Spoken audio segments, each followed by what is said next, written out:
그럼 실수요자분들이 만약에 투자를 한다, 고려해야 될 만한 사항이 뭐가 있을까요? 지금 작년에 산 게 더 낫지 않았어요? 예, 작년에 산 게 더 낫죠. 예, 작년에 산 게 더 낫고 재작년에 산 게 더 낫죠. 근데 재작년에 집을 산 사람은 정말 고수고요. 작년만 해도 집을 살 수 있는 좋은 타이밍이었는데 어디가 올라요? 그걸 쫓아가면 안 돼요.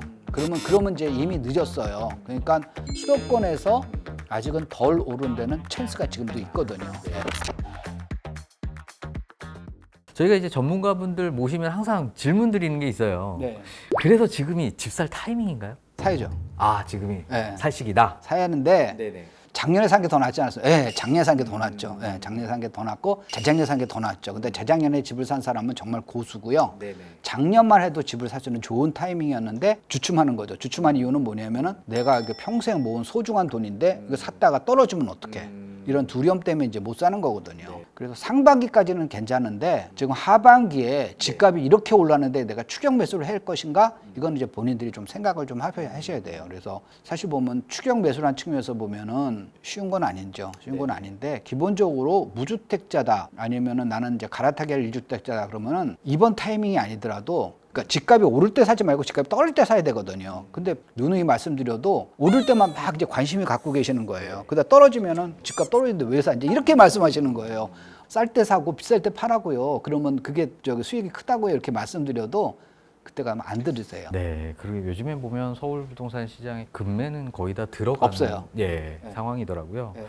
그럼 실수요자분들이 만약에 투자를 한다, 산다라고 했을 때 고려해야 될 만한 사항이 뭐가 있을까요? 지금 현재 보면은 어디가 올라요? 그리고 쫓아가면 안 돼요. 그러면 이제 이미 늦었어요. 그러니까 오르는 이제 패턴을 보게 되면 강남 상부가 먼저 오르잖아요. 오르고 나면은 마영성이 오르고요. 마영성이 오르게 되면은 그다음에 이제 나머지 서울의 기타 구가 오르고요. 수도권도 마찬가지예요. 분당, 과천 이런 데가 먼저 오르면 그다음에 이제 광명, 하남부터 해가지고 이제 밑으로 쭉 내려가는데.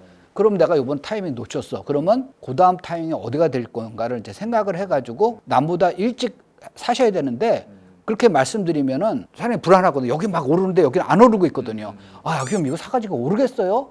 결국은 오르는 데는 이미 비싼 건데. 그래서 그거는 여러분들이 조금 생각을 할 때 수도권에서 아직은 덜 오른 데는 찬스가 지금도 있거든요. 예, 많이 안 오른 데가 꽤 있어요. 그런 데를 좀 생각을 하실 필요는 있어요. 아직 상대적으로 좀 네, 덜 오른 덜 곳, 오른데. 그쪽에도 이제 기회가 존재한다 이렇게 네, 말씀 네. 좀 해주신 것 같아요. 자, 최근 아기곰님께서 이 네. 주택 투자 심리에 대해서 분석해주신 글을 좀 봤는데요. 예. 네, 지금 현재 주택 투자 심리가 좀 살아나고 있다 이렇게 판단하고 계시는 거죠? 그렇죠. 예, 예. 주관적으로 판단하는 건 아니고요. 이제 인터넷 댓글 보면은 주변에 보면 다 집값 떨어진다 그러는데 누가 도대체 오른다고 얘기해라고 하는 거는 그 사람 주변 사람들이 다 그 집을 살 여력이 별로 없거나 이제 그런 분들이 많고 약간 집값 상승에 부정적인 사람이 많은 거고요. 반대쪽에 얘기하게 되면 야, 집값 떨어지는 사람이 어딨어? 바본가? 지금 집값 오르지라고 얘기한 거는 집을 살 여력이 있거나 아니면 집값 상승에 긍정적인 생각을 가진 사람들이 많아서 그런 거거든요. 그러니까 자기 주변 사람들 대상으로 해가지고 그걸 판단한다는 게 굉장히 위험한 거예요. 통계를 봐야 되거든요. 통계는 하락론이건 상승론 상관없이 그냥 모든 사람 대상으로 조사를 한 거기 때문에 우리가 이걸 다 일일이 조사할 필요는 없고 그러면 시간과 돈의 낭비가 되기 때문에 아주 고맙게도 이제 한국은행에서 매월 조사를 합니다. 그래서 이게 2008년 하반기부터 매월 말 이제 발표를 하게 되는데 요 지수가 이제 100이 넘으면은 1년 후에 집값이 오를 거다라고 생각하는 일반인들이 많은 거예요. 부동산 전문가나 뭐 중개하시는 분이나 건설업자가 하는 얘기가 아니라 일반인들 대상 조사하는 거기 때문에 1년 후에는 집값이 오를 거다라는 일반인이 많아지는 거고요. 요게 100 이하가 되면은 집값이 떨어질 거라 생각하는 사람들이 상대적으로 많아졌다라고 할 수가 있습니다. 그런데 지금 이제 7월 기준으로 해가지고는 보면은 115까지 올라왔어요. 4월까지만 해더라도요 101밖에 안 됐어요. 4월에 101, 그 다음에 5월에도 101, 6월 달에 108, 그 다음에 이제 7월 달에 115. 그러니까 3, 4월에는 101밖에 안 됐고요. 3월에는 마이너스였죠. 그러니까 몇 달 안에 확 오른 거예요. 이게 현재 뭐 115까지 올랐는데 그동안 역사적 평균치가 한 105 정도니까 역사상 평균치보다 지금은 집값 상승한다는 사람이 많아지는 거고요.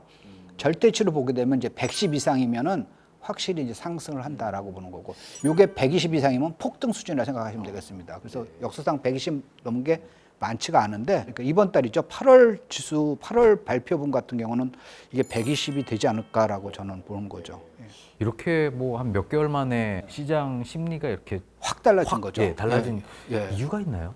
사람들이 전부 다 눈치 보기를 하다가 서로는 조금 일찍 시작했잖아요. 오르면 사람들이 보면 긴가민가 해. 그다음에 한쪽에서는 아 저거 데드캣 바운스야. 저거는 자전거래야 막 하다가 실제로 실수요자들이 이제 하나 둘 사기 시작하니까 이제 심리가 확 좋아지는 거죠. 그래서 신기한 게 이 주택 심리 지수하고 매매가하고 매매가 상승하고 거의 비슷해요.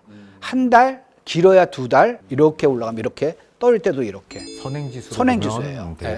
그래서 이제 보통 두 개 서로 근데 선행지수지만 두 개가 서로 이제 영향을 줘요. 실제로 집값이 보면은 앞으로 집값이 오를 것 같아라고 이제 생각을 하는 거고요. 그 다음에 집값이 떨어지면은 앞으로 떨어질 것 같아 이렇게 생각하는 경우도 많거든요. 그래서 집값이 오르기 시작하니까 그 다음에 사람들이 심리가 확 이제 올라가는 거죠. 우리나라 분들이 특히 이제 그런 경향이 굉장히 심합니다. 그러니까 쏠림 현상이. 주식이든 부동산이든 그런 쏠림 현상에 잘 활용하면 수익을 낼 수가 있는데 반대로 그거 갖다가 자기가 이끌러 가면은 정말 패가망신하는 경우도 굉장히 많습니다. 그러니까 꼭지에 다다랐을 때 추격 매수한다던가 아니면은 거의 바닥에 됐을 때 자기 걸 던진다던가 이렇게 되면은 오히려 손실이 크죠. 그러면 아이오니은 그래도 내 집 마련은 필수다라고 이렇게 그럼요. 보는 의견이시죠? 예. 아직 무주택자 분들 중에서 사야 되겠다라는 마음을 가졌는데 막상 실행에 못 옮기는 분들도 계세요. 이런 분들에게 좀 해주실 수 있을 만한 어떤 조언 이런 게 좀 있을까요? 그 내 집 마련이 이제 필수라는 이유는 몇 가지가 있어요. 그래서 이제 주거 안정성도 있고요. 주거 안정성도 있는데 이 주택이라는 거는 주식이나 이런 게 뭐 비트코인이나 이런 다른 투자 상품에 비해서 변동성이 상대적으로 적은 거예요. 지금 많이 오르지 않습니까? 라고 했더라도 주식은 하루에 뭐 30%씩 오를 수 있고 30% 떨어질 수도 있잖아요. 얼마 전에 보면은 이제 그렇죠. 지수 자체가 10% 지수 자체가 막 떨어졌죠. 종합지수가 10% 이상 떨어지고 그게 종합지수가 10% 떨어진다는 거는 거의 그냥 어떤 주식은 20% 이상 떨어진 주식도 많다는 얘기잖아요. 그렇게 변동성이 굉장히 큰데 부동산은 상대적으로 변동성이 적거든요. 거래가 된다고 금방 거래가 되는 건 아니에요. 그러니까 그게 오히려 단점 아닙니까? 그런데 그게 장점이에요. 왜 장점인가 하면은 자기 스스로 컨트롤 잘 못하시는 분, 그러니까 막 주식이 오르면은 막 더 오를 것 같아가지고 막 추격 매수를 하거나 떨어질 것 같아서 공포해가지고 투매하거나 본인이 그런 투자 성향이라 그러면은 그거 하지 마시고 부동산 하시는 게 더 낫다는 거예요. 부동산은 내가 지금 큰일 났어. 지금 이게 떨어질 것 같다라고 해도 팔러 나가면은 팔려요, 안 팔려요? 안 팔려요. 안 팔리고 가만히 있으면 나중에 또 가격이 또 올라와 있는 거예요. 그러면 이런 분들은 자기 자산을 지킬 수가 있는데 그렇지 않고 자꾸만 그 투매를 하거나 아니면 추격 매수를 하거나 그 본인의 투자 패턴이 싸게 팔거나 아니면 비싸게 추격 매수 이걸 반복하는 스타일이라면은 저는 주식보다는 차라리 그냥 부동산을 하시는 게 본인의 자산을 지키는 거예요라고 이제 저는 말씀드리고 싶습니다. 모든 분들이 그렇겠지만 후회 없는 내 집 마련 타이밍을 잡고 싶어 하실 것 같은데요. 나만의 철칙과 기준을 이렇게 좀 세울 수 있는 팁 같은 게 혹시 좀 있을까요? 기본적으로 저는 부동산은 자기 부를 담는 그릇이라고 보거든요. 그릇.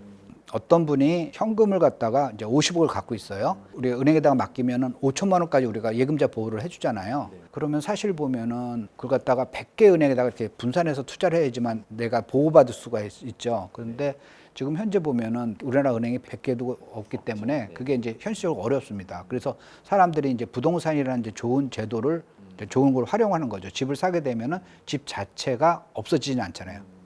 시세 차익을 엄청 나가지고 부자가 되겠어라는 생각을 그거는 좀 떠나서 자기가 꾸준히 돈을 모아서 저축을 해서 내가 거기다가 이렇게 담아둔다. 깨지지 않는 튼튼한 그 그릇에다가 담아둔다는 생각으로 내 집 마련하고 집을 늙게 나가고 그러면은 조금 이제 후회가 없을 거예요. 그런데 그게 아니라 나는 요번에 투자 잘해가지고 요걸 해가지고 내 인생을 역전하겠어라고 하면은 그게 쉽지가 않은 게 일기신도시로 가고 이거 팔아가지고 나중에 강남으로 가지고 해야지 그거 불가능하거든요.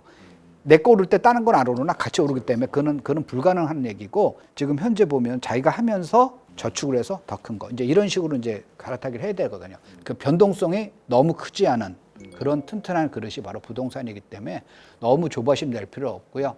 인생이 하루 이틀 사는 게 아니잖아요. 몇십 년 앞으로 몇십 년 사는 거고 지금이 늦었다? 아니에요. 지금 늦은 게 아니라 지금이 제일 빠르다 생각하시면은요. 뭐든지 조급해지니까 이제 지는 거거든요. 마라톤을 달린다 생각하고 페이스를 맞춰가지고 내가 요때 요만큼 모아가지고 요 정도의 규모의 집에 들어가고 여기서 돈을 모아서 요 정도를 해야지라고 생각하면은 그렇게 너무 조급해질 필요는 없을 것 같아요.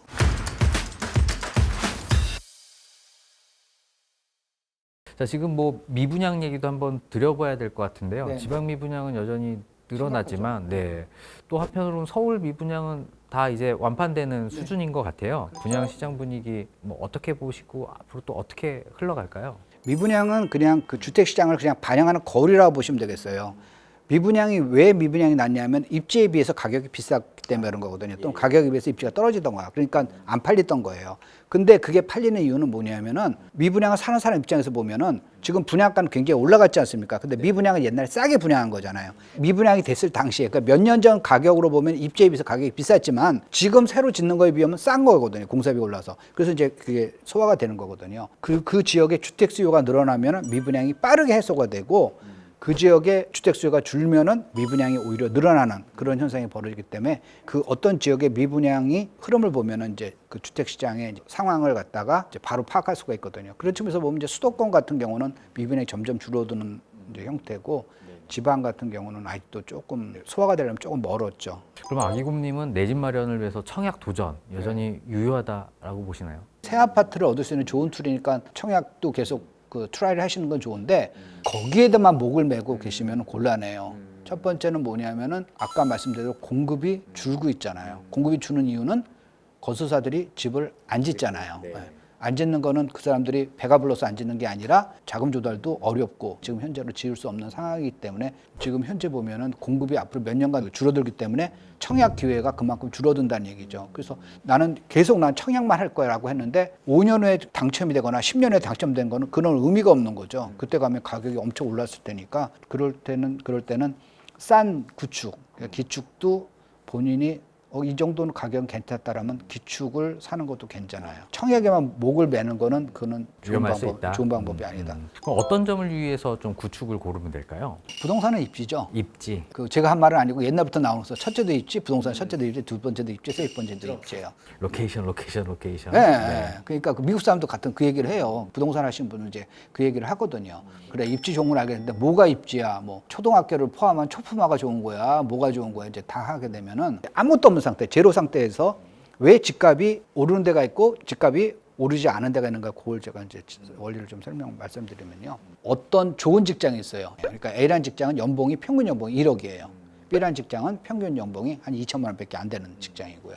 사람들은 다 A에 들어가고 싶어 하죠. 그러면 그 회사에 A 회사에 들어가게 되면은 A 회사에 출퇴근할 수 있는 근처에 살거나 근처가 아니더라도 거기까지 뭐 전철이 간다던가 아니면 교통수단이 좋은데 살려고 그러는 거죠. 그러니까 예를 들어서 그게 서울이라고 그러면 내가 울릉도나 독도에 살 수는 없잖아요. 출퇴근이 가능한데. 그러면 거기에 이제 상대적으로 소득이 높은 사람들이 모여 살게 되는 거예요.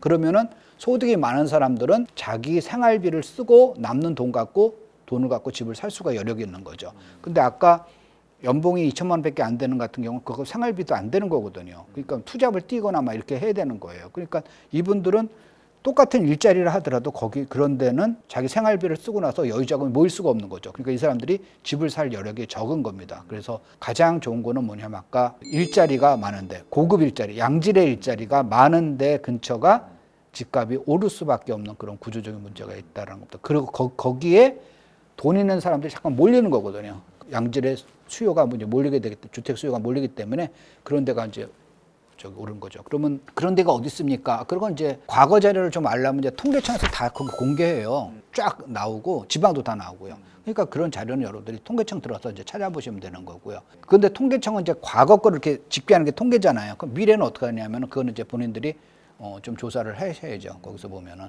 어느 동네에 뭐가 들어온대요. 어느 동네에 뭐가 들어온대요. 이렇게 해가지고 그러면 그게 들어오게 되면은 양질의 일자리가 몇 개 정도 늘어날 것인가를 본인이 생각을 해가지고 그런 데다가 선투자를 이제 하는 거죠. 서울에 요새 이제 토지 거래 허가제가 이제 핫 이슈잖아요. 근데 토지 거래 허가제가 어디서부터 시작했냐면은 저는 이제 대치동, 삼성동, 청담동, 잠실동부터 거기서 시작했잖아요. 지금은 이제 재건축 지역으로 다 넓어졌지만 거기가 토지 거래 허가제를 갖다가 그때 당시 정부에서 묶은 이유가 뭐냐면은 그 삼성동에 양질의 일자리가 왕창 들어올 것이다. 그거 되면은 이제 GBC가 들어오니까 왕창 들어올 것이다. 그러니까 그거 보고 전국의 투기꾼이 다 달려드는 거니까 투기꾼 못 들어오게 토제로 하자.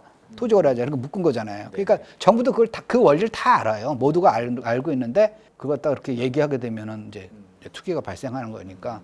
그러니까 여러분들이 이제 그런 식으로 보게 되면은 어디에 뭐가 들어요, 어디가 뭐가 들어요, 그걸 보고 여러분들이 선제적으로 투자를 하시면 되겠죠. 자, 그럼 이런 상황에서 우리 무주택자분이나 혹은 1주택자 혹은 갈아타기 하시는 분들에게 현실적으로 어떤 좀 접근할 수 있는 이런 방법, 전략, 좀 팁을 좀 주실 수 있으실까요? 아기면 저는 20대예요, 또는 30대 초반이에요. 처음 내 집 마련하는데 주위에서 그냥 지질한 거 사게 되면 평생 그렇게 되는 거니까 돈을 모아가지고 한 방에 강남을 들어가려고 합니다. 라면 저는 말려요. 엄청나게 돈을 많이 버는 업종이야. 그러면은 그럼 당신 돈 벌어가지고 그걸 하겠어. 또는 돈이 많이 벌으니까 대출 많이 받을 수가 있어. 그럼 하세요라고 하는데, 그렇지 않은 이제 일반인들 기준으로 하게 되면, 나는 그래서 강남에 집을 사기 위해서 나는 20년간 저축을 해가지고 그걸 사겠어라고 하게 되면은 20년 후에는 집값이 안 오를까요? 모으다가 중간에 지쳐가지고 이제 포기하는 경우가 많습니다. 그리고 이제 세상을 대해서 이제 울분을 터뜨리는 거죠. 나는 이렇게 열심히 살았는데 이 투기꾼 놈들 때문에 집값이 올라가지고, 이제 자기가 집을 안 샀을 때는 자기보다 앞에 집을 사면 다 투기꾼이 되는 거죠. 그런 경우는 투기꾼 놈들 때문에 집값이 오른다, 이렇게 세상을 향해서 이제 울분을 터뜨리는 건데, 그렇게 하지 말고 처음부터 할 때는 뭐냐면, 아까 제가 입지가 좋은 건 비싸다 그랬잖아요. 근데 그거는 어느 정도 자산이 모여 들어갈 수가 있는 거죠. 그러면 상대적으로 입지가 좀 떨어지는 데는 좀 싸거든요.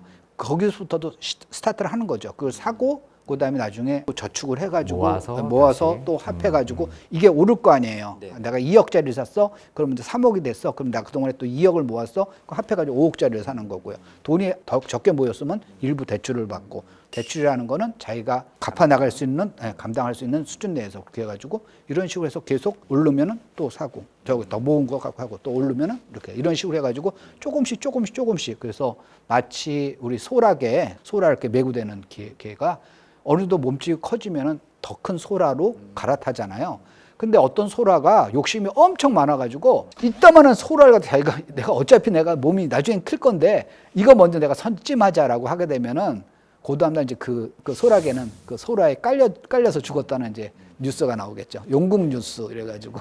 그러니까 자기 몸에 맞는 투자를 하시면 돼요. 그 다음에 자기가 쭉 스케줄을 한번 그려보세요. 내가 이 정도면 얼마 정도 모일 것 같고, 어느 정도 저축해야 될 거고, 그런 식으로 쭉 그려보면은 여러분 페이스 내로 이제 투자할 수가 있는 거고요. 반대로 그렇게 그려보면 내가 왜 저축을 해야 되는 건지, 내가 왜 효율적인 소비를 해야 되는 건지, 소비를 아주 하지 말라는 얘기는 아닌데 어떻게 하면 효율적으로, 그런 게 다 이제 자기 본인이 생각이 들 거겁니다. 또 재테크에도 일가견이 있으신데요. 그 종잣돈에 대한 중요성을 많이 강조해 주셨어요. 이 재테크에서 가장 중요한 거는 뭐 정보 이런 게 아니에요. 얼마나 빨리 모아가지고 그걸로 출발하느냐에 따라서 인생이 달라지는 거죠.